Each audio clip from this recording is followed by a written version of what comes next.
Hello and welcome to Confused Reviews, where Cartoon Drawing reviews movies.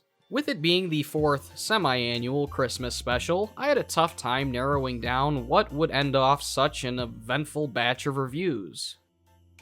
I've done the best Christmas action movie, a suitable seasonal sequel, and the most sarcastic Christmas comedy since Bill Murray's Scrooged. So with that trio under my badly drawn belt, I pondered long and hard. That's what she said! About what was next. And then, Freddy gave me a gift and idea.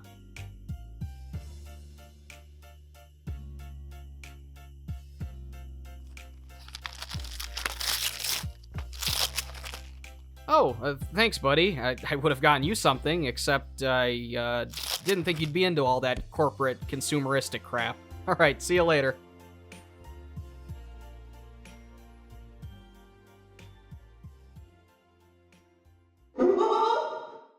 And with that, regarding the notion of extreme excess and being allowed to just run wild with no restraint or filters, let's talk about Stephen King. This wacky writer with an insatiable hard-on for the state of Maine and fingers that ink out books faster than Bruce Almighty on a treadmill has a career so vast that guess King is his name and status. The guy wrote so much he had to create alternate pen names to keep publishing.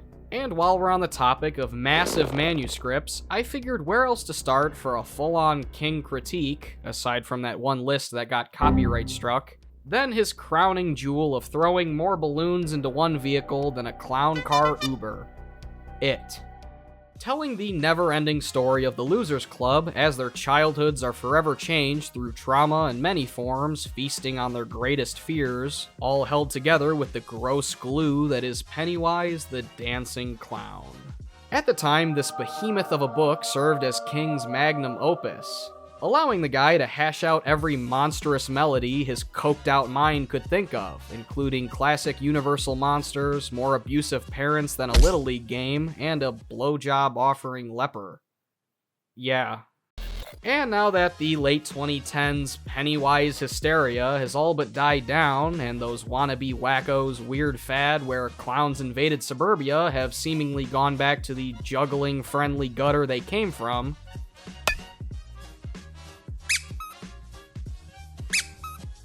it's finally my time to come in way after the fact and review it, including a brief history of the original, because I have no plans to come back and honk away more of my precious life on a full review of the 1990 version.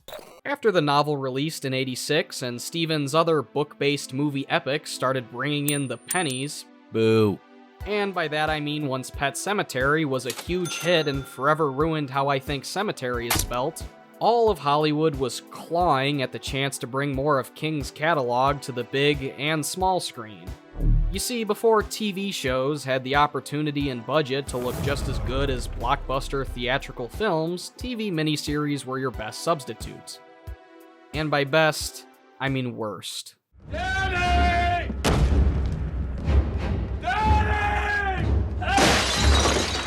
And in something I've said so many times that if I had $1 for every one, I could fund a sprawling 30-part retelling of the Dark Tower saga, George A. Romero had signed on in June of '89 for an 8 to 10 hour series. He made up storyboards, met with effects artists, and wrote up a self-proclaimed 1,000 pages of script and notes, so obviously the next move was for him to leave to go do the Living Dead remake.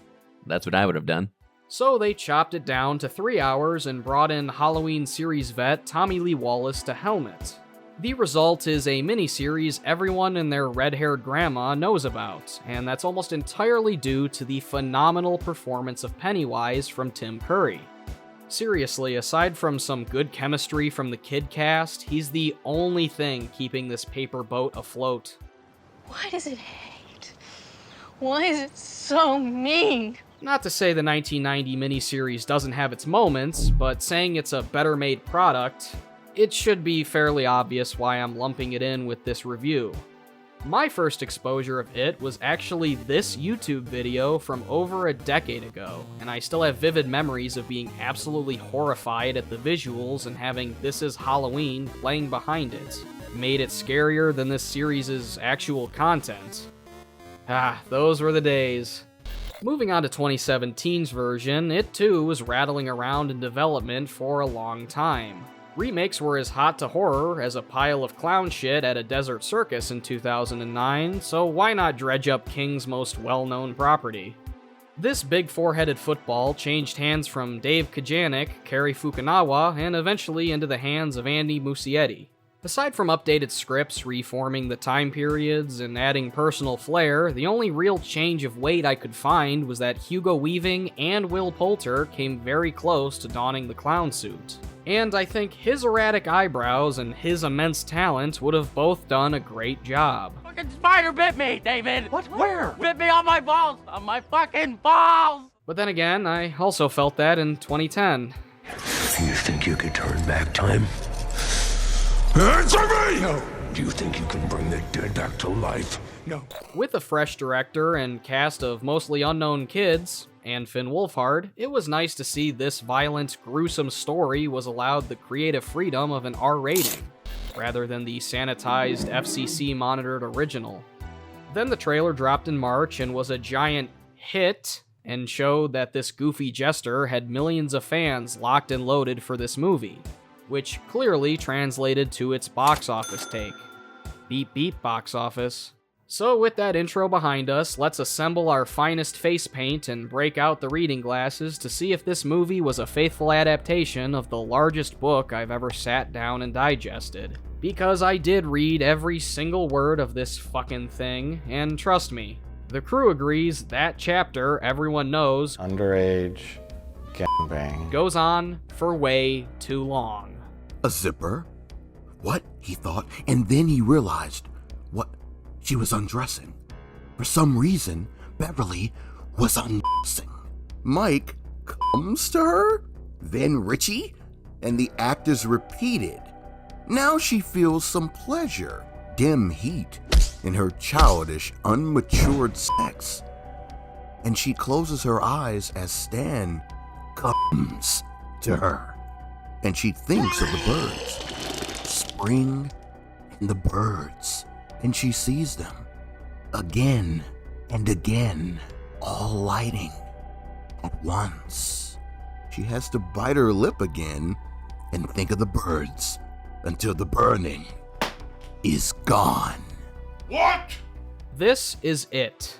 Not that one, or that one. Fuck. So the film begins with the creative process required to making the most bitchin' paper boat this side of Maine's rain, as well as the stuttering story surrogate, Bill, and his younger brother Georgie, played by Jaden Martell and Jackson Robert Scott. This little tyke has more charisma than most experienced Hollywood A-listers, and is just the sweetest little rain-coated rascal.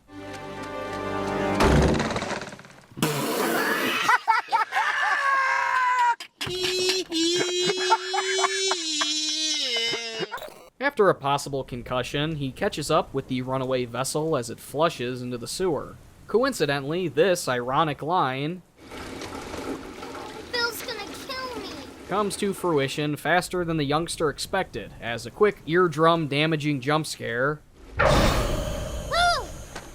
introduces us to the crazy clown scoundrel Pennywise, played by Bill Skarsgård. Hiya, Georgie. This spicy and slobbery version of the character is the best way to readapt a beloved horror icon. He brings a layer of zest to the creepy clown that pays homage to the original Tim Curry contribution, while making those giant Bugs Bunny biters actually terrifying as he drools like a rabid dog about to pounce. Skarsgård did his homework too, watching and studying 4 of the baddest and most unhinged fellas in film. It pays off as this baby blue-eyed bitch entices Georgie enough to nab his boat back in this novel-accurate revival of this endlessly iconic scene.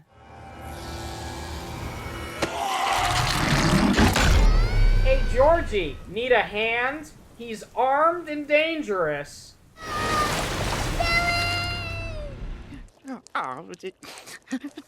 Hey, who left this bowl of onions here? Also, in the book, Georgie is only munched on and left there, not fully swept away in the drain. But thankfully, this is much worse. Fuck. Take it.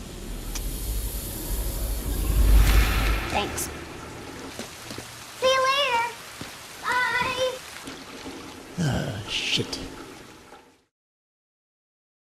Jumping forward to the summer of Batman, we blast, through a few more of our characters. Mike Hanlon, played by Chosen Jacobs, who's being told some important life lessons by, God damn it, Stephen Williams, you gotta stop showing up in every movie I like or loathe. You can be out here like us, or you can be in there, and someone else is gonna make that choice for you. Except you won't know it until you feel that boat between your eyes. Should have taken that advice when Creighton fought Jason. Fuck, that movie still sucks. Anyways, there's also Eddie Kazbrak, Richie Tozier, and Stan Uris, played by Jack Dylan Grazer, the kid committed to being in every 80s-centric property, and Wyatt Olaf. And the final one of our bunch for now is the Queen of Derry herself, Beverly Marsh, portrayed by Sophia Lillis. The other girls seemingly get upset that she won't let them have a dart drag, and instead pour a used garbage bag's contents onto her. That's a new one.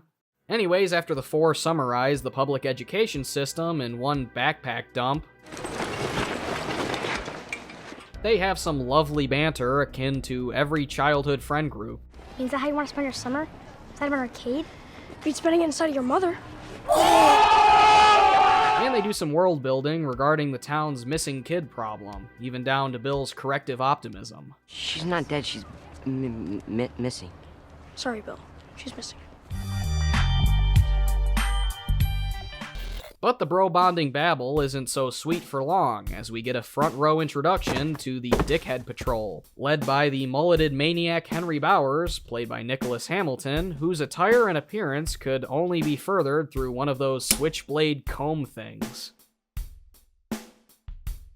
And this badly behaved bastard is accompanied by Belch, Patrick, and Victor, played by Jake Sim, Owen Teague, and Logan Thompson, respectively. They too give Billy Boy a pass of pushing with his brother gone, and promises the four that they'll be back to perform the opposite of the Summer of Love. Summer of Slam? Summer of Suck?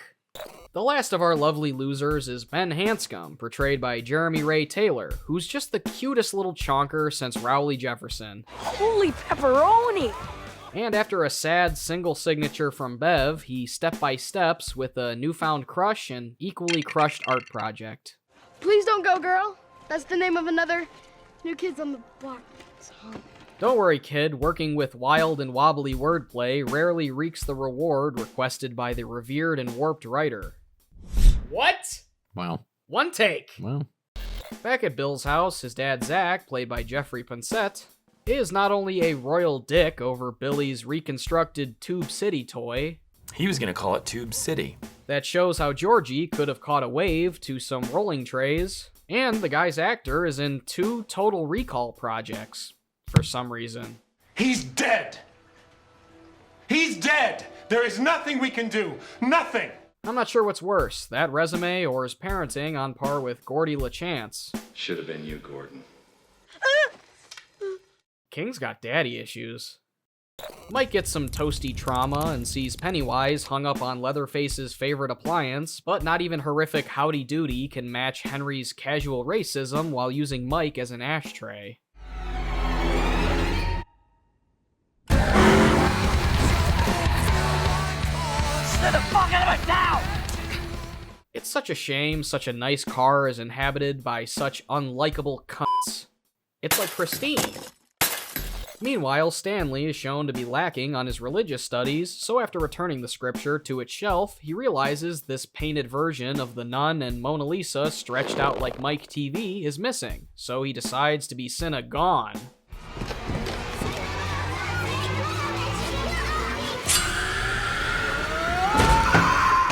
Ash vs. Evil Dead did it better.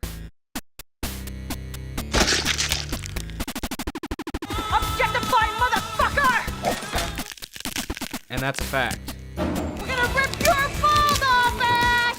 Ben spends his summer cooped up in the library, and as the librarian gives him an out-of-focus smile stare-down, he reads about an Easter explosion that killed dozens of kids, and the text even comes with a frightening flip book. Oh, and leads him onto a scavenger hunt into the basement that's in desperate need of a maintenance man. And a hearse. Egg boy!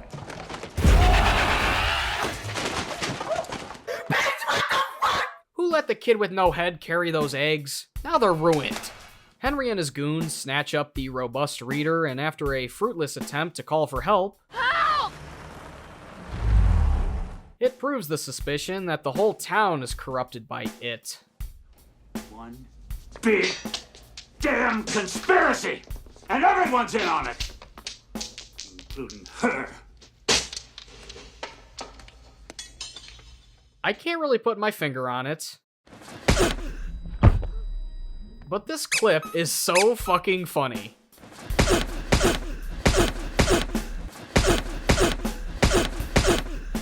It's not funny! Henry tries out his arts and crafts by leaving a helicopter landing pad on Ben's belly, and Henry's pretty fucked up. Henry, shut up!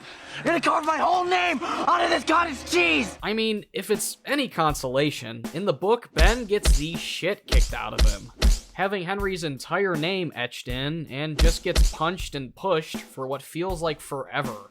All because he didn't want to let Henry copy his homework. Jesus. You said it, man. Ben decides to bounce, and while the cronies rush after him while Henry searches for his dad's lost switchblade, we hop over to Bill and the boys doing some extracurricular exploration of the dairy sewer system. Aren't you guys coming in? It's gray water. What the hell's gray water? It's basically piss and shit, so I'm just telling you. I like that this flick goes for the Goonies or Lost Boys method of, well, allowing the teens to have dialogue that's actually reminiscent of how the youth talks and bickers with one another. Have you ever heard of a staph infection? Also, a staph infection. So unsanitary. Shut the fuck up. They're swearing, crass, disrespectful assholes. It's like an episode of Confused Reviews. I don't like this. How do you think Betty feels? Running around these tunnels with only one friggin' shoe? I will not stand for that disrespect, Richie, and to think I thought I could lean on you. Let's just hop back to the review. Ben splashes into the gang, and Patrick, otherwise known as the unevolved Roderick Heffley, sloshes through the barrens, trying to give Ben the Richard Pryor haircut. But since Pennywise and Michael Jackson have a lot in common, he takes heavy offense to this use of hairspray. Now, as uneventful as the zombies feel, it has a bit more to it.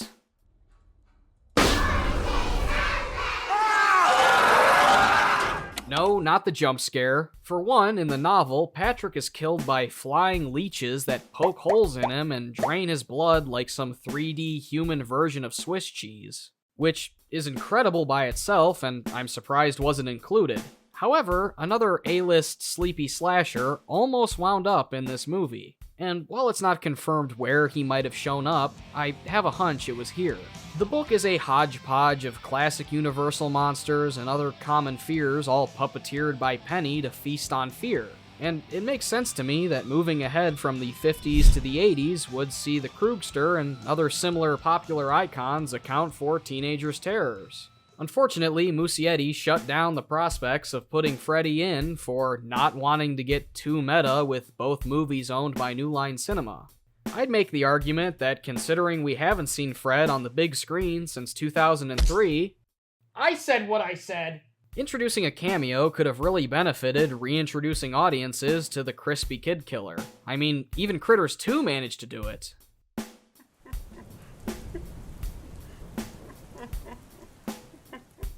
Oh, and Patrick killed his younger brother in the novel on top of a bunch of other sick shit. So yeah, fuck him. Good riddance, American Timothy Chalamet.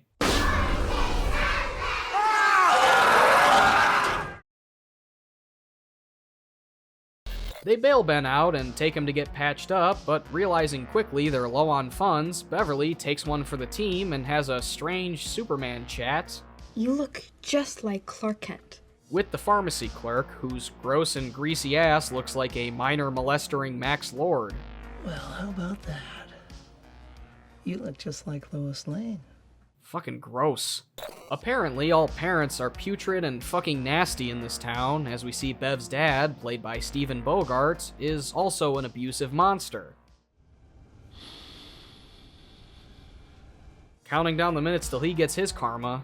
So yeah, Bev breaks down and pulls a Pink Ranger, as well as showing she's got bigger huevos than any of the boys, fearlessly flying off the cliff in one of the most exhilarating things to do above a body of water.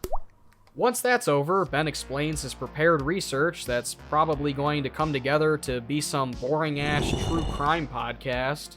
We're making a podcast. But the bottom line is kids go missing in Maine more often than a pogo birthday party. On his way home, Eddie passes by the male version of Monster House on Neabolt Street and drops all of his Mike-and-Ikes. Do you think this will help me, Eddie? The sickly-looking leper is performed by the insanely talented and insanely tall Javier Botet, because I'm assuming Doug Jones was too busy, and after chasing him through the rundown yard, we see Ronald McDoofus. It's insane to me that Bill can actually wander his eyes like he's Biggie Smalls. We'll float down here. Biggie Smiles?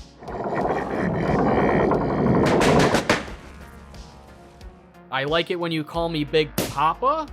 Like balloons? They get it. That night, Bev lounges in Lebowski's bathtub, and after reading Ben's unsigned and mysterious horny haiku from earlier, she hears whispers from the sink and attempts to measure the madness. You all know what happens next.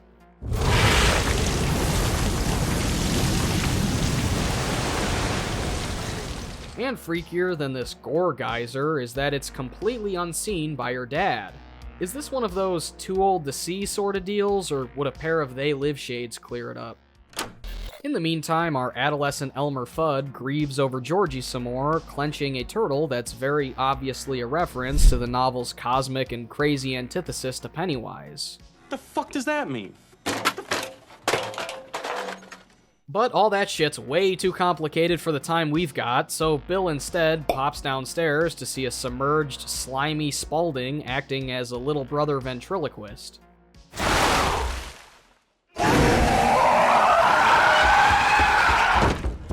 I'm not sure what Hollywood exec currently lifting his face from a giant pile of Stephen King's fun dust needs to hear this, but scares aren't measured in the audible equivalent to smashing pots and pans together.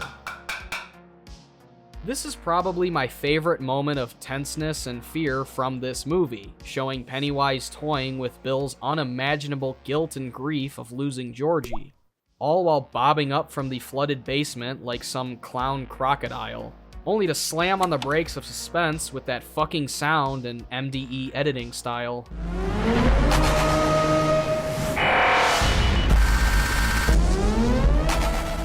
I do really enjoy that shot of him slinking back into the darkness, almost like he's so focused on scaring that his outer exterior even takes a back seat to it. Neat!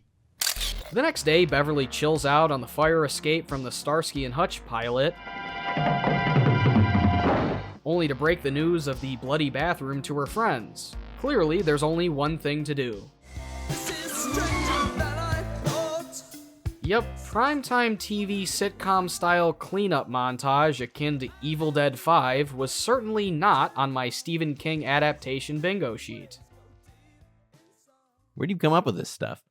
Yeah, I've been chomping at the bits to ask this one. I've been thinking about it all week. Norm told me to come up with some questions for you, and I've just been dying to know, where do you get your ideas from? Well, I mean... They see Mike's in trouble because, unlike the novel where Mr. Hanlon serves as the de facto dairy diary, in the movie he really doesn't do a whole lot and hits dead last in terms of development and character progression. But as teenage Kiefer Sutherland, Danny Phantom, and Tucker and Dale's love child somehow miss Pennywise lending a helping hand, the losers launch a few pebbles of the metamorphic variety. Yikes. It's about drive, it's about power. So Rock of Ages commences as they say, "I wanna rock and we will rock you," as Crocodile Rock decimates Jailhouse Rock, screaming rock and roll is here to stay, and I love rock and roll, with their favorite location being Detroit Rock City, and being thankful it's the daytime, because otherwise they'd rock and roll at night. With Pennywise. Excellent! They head back to town to see a nod to the best Pennywise kill that is yet to be included visually, and they break down the Killer Clown from Outer Space's 27-year dormancy and ability to transform into your deepest fear. Like he could disguise itself as a pack of cigarettes. Oh, and this odd fixation on the number 27, not only in the movies and story, but the production and cast being closely associated with it. It's like the Creepers' terrible timeline in that movie with Jim Carrey, only +4. Anyways, they hook up a map model that proves the Neabolt house is the center of the sewer system, and in a beautiful updating of the scrapbook scare, shows Krusty crashing through the wall to spook them.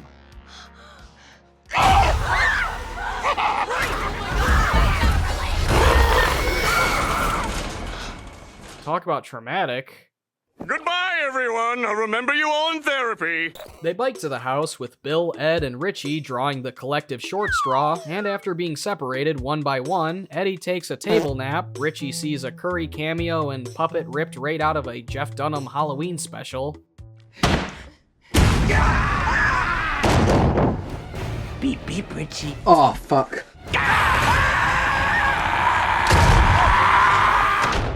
Penny finally decides to defrost this clown jerky and ripen up his next meal. Time to float. Before being interrupted by Bill. This isn't real enough for you, Billy. I'm not real enough for you. It wasn't real enough for Georgie. Low, almost molten core level low blows aside, Bev steps in to iron out the jester's juvenile behavior, and Ben's gut goes 0 for 2 in the not getting sliced into pulled pork game, allowing the mangled man-eater to retreat into the Ninja Turtles' favorite hideout. Oh, and since we've got to fit the story into a tight 2 hours, the crew decides to call it quits right as they've got the insane clown pussy on the ropes. Not sure if that was the right call, but it's nothing another montage can't fix.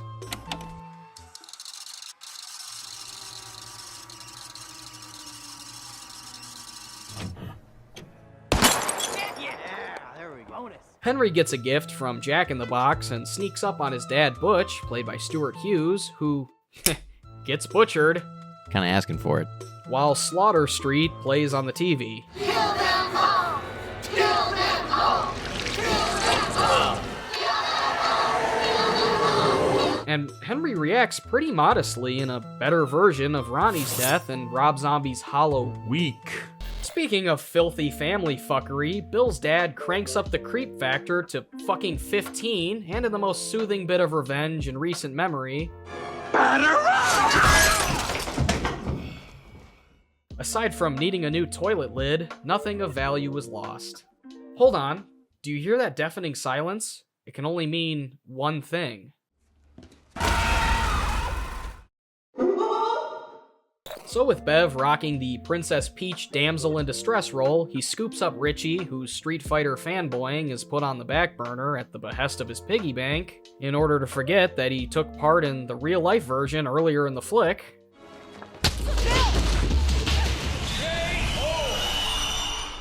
Plus, Eddie finally stands up to his Munchausen mother, who feeds him pills that are reportedly nothing more than glorified tap water. It's a gazebo. They're bullshit! It's a wazi, it's a woozy, it's a fairy dust. It doesn't exist. It's never landed. It is no matter. It's not on the elemental chart. It's not fucking real. The rest of the stereotype squad is called off screen and walk down to the well entrance, climbing in one at a time, but Bowers returns to taunt Mike with almost fucking murdering him.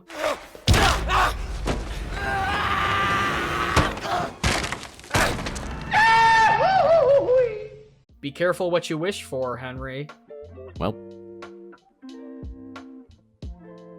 What's that, boy? Little Henry Bowers fell in the well again? What? Bev awakes to see the fizzy lifting drink room covered with lifeless floating bodies. I always perceived the "we all float down here" as the corpses floating in the murky sewer water, not actually floating like some twisted skydiving simulator. But whatever. The Ginger Joker does some wicked dance moves and shows off his dastardly deadlights. They're so... Whoa.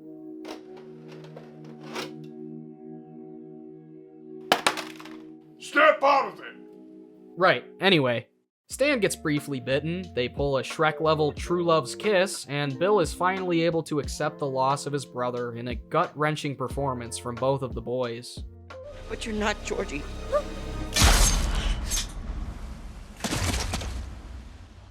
Man, talk about the giant red-nosed balls on the producers if they had decided to have this actually be an alive adaptation of a surviving Georgie being killed by Bill. No, wait.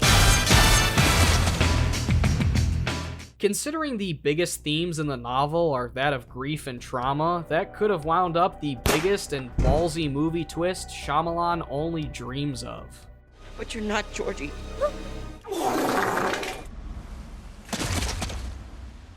So wrapping this up, they decline his offer to only take Bill and leave them alone. And now?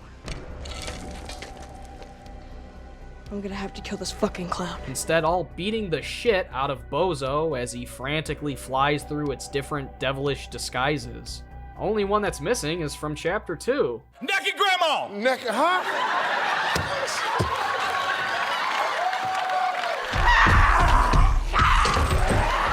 I don't want to see that either.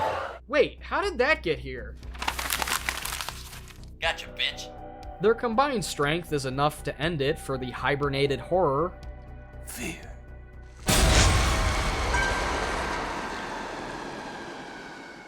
For a group called the Losers, they sure are winning. But maybe the real Pennywise was the friends we made along the way. They escape, make a vow to return if it ever does, and participate in a good old-fashioned blood pact. And now I know for sure I just added 6 more guys to my wolf pack. All right. And with Bev's love triangle at full strength, movie over. And that's it. Chapter 1. And it's way better than I believe it gets credit for. As much as the second half is a mostly bloated balloon full of clown piss, and the miniseries is a nostalgia-blinding, badly acted botch job aside from the clown, this movie gets everything pretty much right. It's phenomenally acted, especially The Losers Club, has impressive cinematography, clearly 80s score and soundtrack that isn't too forced, and includes the basic story beats of the novel easily. It's not so much that it's missing important details, but the fact that the book is simply so fucking large that it can't explore 1/10 of it. Its only downfall comes from a few common cliches and that damn fake-out jump scare bullshit that pops up more often than not.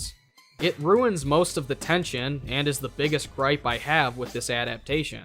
So with all that, there's only one more question to ask.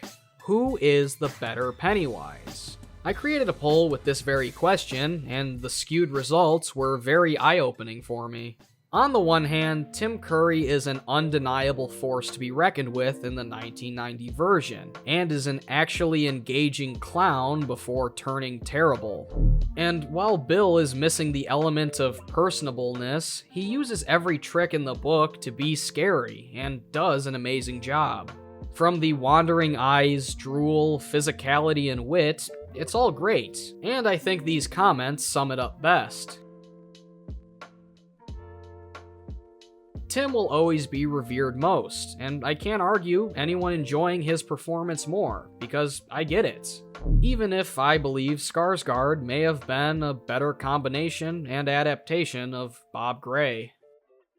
All in all, I really enjoy this movie, and it is a great blend of genres and themes. I can't even suggest watching it because, well, all of you have probably seen it already. I'm going to give 2017's It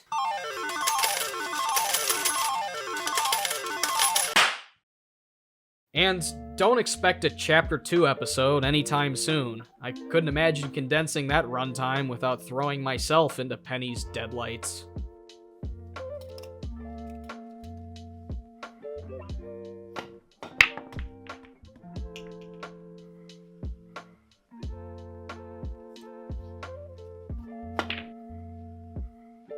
Safe to say it would have scored higher had I been in it. Well, I think it's finally time that we step it up a notch. You know, from foe to friend, it's nice that you and I have finally set aside our differences, and...